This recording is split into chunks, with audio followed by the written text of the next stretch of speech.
Morning all of you. आज अपन देखेंगे Heisenberg principal. ये एक छोटा सा टॉपिक है, तो अपन टॉपिक वाइज ही पढ़ रहे हैं। तो आज अपन ये टॉपिक देख लेते हैं, हाइजेनबर्ग का सिद्धांत। अब तक के पहले तो ये पता था, इससे पहले, कि जितने पार्टिकल्स होते हैं, जितने इलेक्ट्रॉन्स होती है, कण होती है, वे सारे पार्टिकल नेचर शो करते थे। तो जब पार्टिकल्स थे तो उनकी मोमेंटम की अपन गणना कर सकते थे, उनकी संवेग की गणना कर सकते थे। फिर बाद में ये पता चला कि इलेक्ट्रॉन जो होते हैं, जो कण होते हैं, वो जो हैं वो वेव नेचर भी शो करते हैं, तरंग के जैसे भी होते हैं। तो उनकी जो मोमेंटम होती है, उनकी जो संवेग होती है और उनकी जो पोजीशन होती है, उनको अपन एक साथ सही एक ही समय पे निर्धारित या फिर एक ही समय पे उसकी गणना नहीं कर सकते हैं। तो हाइजेनबर्ग में क्या बोला कि इन्होंने अपना एक प्रिंसिपल ही दे दिया, इन्होंने इसके लिए अपना एक सिद्धांत ही बना दिया। इन्होंने बताया कि कोई भी बड़ा पिंड है, बड़ा पिंड जो है उसको अपन बड़े पिंड को, कोई भी बड़े पिंड की उसकी स्थिति और उसकी संवेग दोनों की गणना तो कर सकते हैं। लेकिन अगर हम छोटे से एक पिंड की बात करें, छोटे से कण की अगर अपन बात करते हैं, तो कण जो होता है, जैसे कि छोटे से कण बोल रहे हैं, मीन्स इलेक्ट्रॉन ले लिए, तो उनकी स्थिति और उनकी जो संवेग होती है उसको अपन एक ही समय में सही सही निर्धारित नहीं कर सकती, उनमें कुछ अनिश्चितताएं आ जाती है। ये जो अनिश्चितताएं होती हैं, इसको हाइजेनबर्ग में 1927 में बताया कि जितने मैटर्स होते हैं, मैटर्स पे डबल नेचर शो करते हैं, इसलिए इनमें अनिश्चितता आ जाती है। हम पदार्थ की बात कर रहे हैं, कोई पदार्थ जो है वो डबल नेचर शो कर रहा है, उसमें कण के जैसे भी गुण होते हैं और तरंग के जैसे भी गुण होते हैं। इस वजह से इन दोनों में जो होती है अनिश्चितताएं आ जाती है। अगर अपन इसकी डेफिनेशन देखें, हाइजेनबर्ग प्रिंसिपल की, अगर अपन सिद्धांत को देखें, तो इस सिद्धांत में क्या बोलता है कि it is impossible to measure simultaneously both position and velocity of an extremely small particles certainly। जैसे कि किसी सूक्ष्म कण के लिए अगर अपन इसको बोलें, तो किसी भी सूक्ष्म कण की उसकी जो स्थिति होती है, उनकी जो पोजीशन होती है और उनकी जो संवेग होती है, इसे वेलोसिटी भी बोल रहे अपन। तो किसी भी सूक्ष्म कण की स्थिति और संवेग दोनों को एक ही समय में सही सही निर्धारण करना जो होता है वो असंभव होता है। दोनों को अपन एक ही समय में सही सही निर्धारण नहीं कर सकती। जैसे कि अपन कोई भी एक रूट ले लें, इसको इस तरीके से समझ सकते हैं।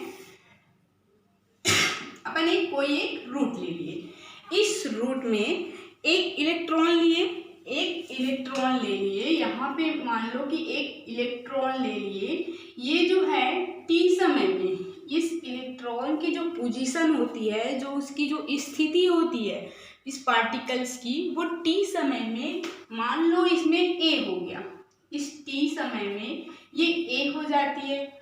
अब इस गति करने वाले, अब ये इलेक्ट्रॉन है, तो इलेक्ट्रॉन है मीन्स ये क्या करेगा, मूव तो करेगा ही।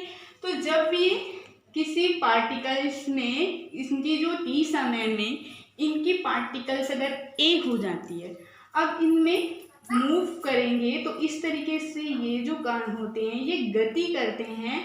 तो इसको अपन संवेग बोल दें, मोमेंटम, जिसे अपन पी बोल दिए। तो किसी भी क्षण इस एक्स और पी दोनों का अपन एक ही समय में सही सही निर्धारण अपन नहीं कर सकते हैं। तो हाइजेनबर्ग क्या बोल रहे हैं कि हाइजेनबर्ग बोले कि किसी भी सूक्ष्म कण के लिए, इन्होंने बात की एक सूक्ष्म कण के लिए, क्योंकि उसमें एटम्स हैं, कई सारे एटम्स से मिलके बने होते हैं। तो सूक्ष्म कण की एक ही समय में उनकी जो स्थिति होती है और उनकी जो पोजीशन होती है, उनमें जो संवेग होता है, उन सबको एक ही समय में सही सही निर्धारण अपन नहीं कर सकते, इनमें सही सही एक ही समय में इनकी गणना नहीं कर सकती। जैसे अब देखिए, यहाँ पे कोई एक इलेक्ट्रॉन है मीन्स ये तो पोजीशन चेंज हो गई, इलेक्ट्रॉन है, हो सकता है कि ये जो इलेक्ट्रॉन है वो यहाँ पे हो जाए, हो सकता है इनकी जो मोमेंटम अब यहाँ पे है तो इस तरीके से ये मूवमेंट करेगी, तो ये जो डेल एक्स है, ये जो एक्स है, ये भी चेंज हो सकती है और ये जो इसकी मोमेंटम है ये भी चेंज हो सकती है। तो किसी भी कण की डेल एक्स भी चेंज हो रही है, डेल एक्स मीन्स बोल रहे हैं कि उसकी जो स्थिति है ये एक्स भी चेंज हो जाती है और इनकी जो मोमेंटम है ये भी चेंज हो जाएगी, क्योंकि एक अपन इलेक्ट्रॉन की कण की बात कर रहे हैं।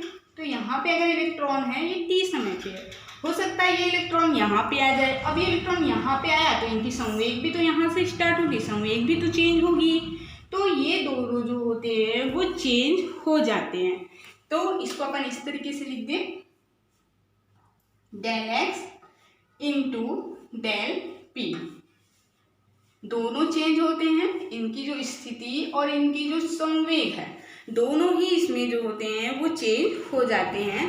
तो del x into del p जो होती है वो h/4 के बराबर h/4 इसके बराबर होगी या फिर इससे बड़ी होगी। तो ये था इनका सिद्धांत।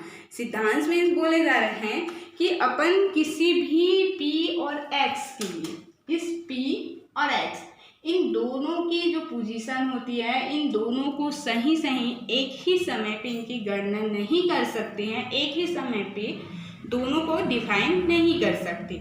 इसके लिए इन्होंने एक इक्वेशन दे दिया जिसे अपन हाइजेनबर्ग इक्वेशन कहते हैं। तो del x into del p ये तो h/4 से या तो बड़ा होगा या फिर ये उसके बराबर होगा।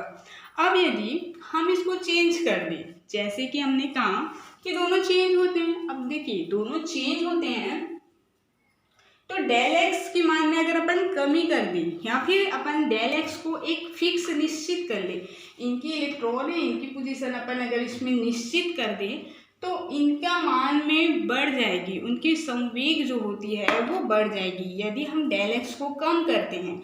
अर्थात बोल सकते हैं अगर हम उसकी स्थिति को कम कर देते हैं तो कम करना चाहें तो इसकी जो वेग होती है, वेग या मोमेंटम होती है वो जो है वो बढ़ने लगेगी।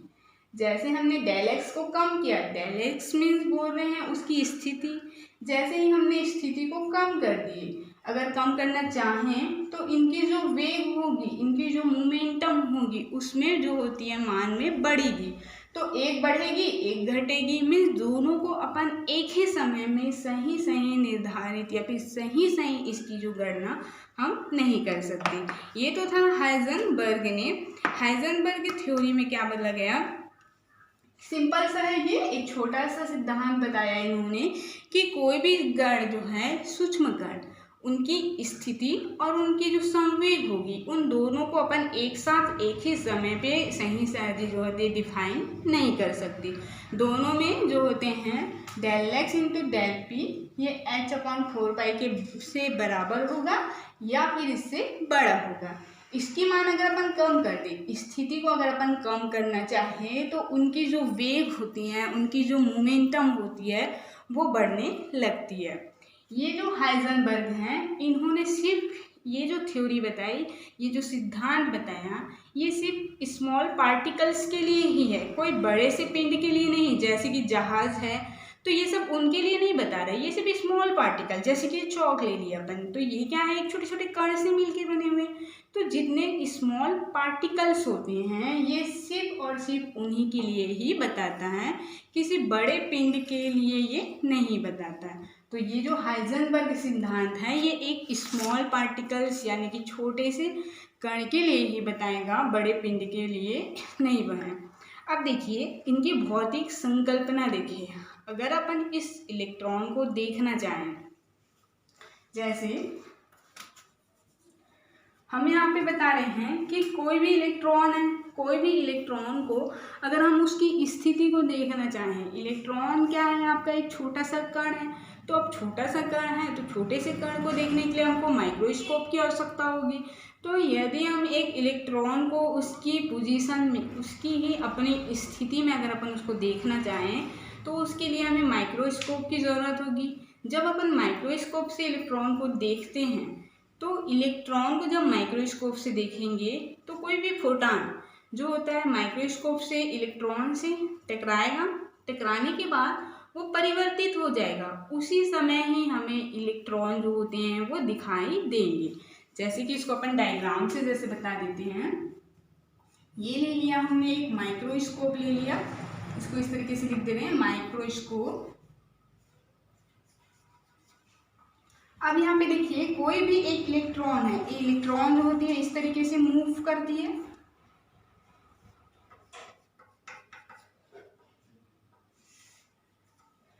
अब यहाँ पर से कोई भी फोटॉन इस माइक्रोस्कोप से जब हम इस इलेक्ट्रॉन को देखते हैं तो कोई जो फोटॉन होती है ये आपतित होके जब ये फोटॉन परिवर्तित होती है, ये जो इसको लिख सकते हैं अपन, फोटॉन लिख ले, आपतित फोटॉन। ये जो फोटॉन होती है ये जब आपतित होके इस इलेक्ट्रॉन से टकराती हैं, जब माइक्रोस्कोप से हम इलेक्ट्रॉन की स्थिति को देख रहे हैं तो जब इसको इस माइक्रोस्कोप से इस इलेक्ट्रॉन को देखें तो फोटॉन जो होती है वो आपतित होके यहाँ से परिवर्तित होती है, तो हमें इस माइक्रोस्कोप से इलेक्ट्रॉन दिखाई देती है।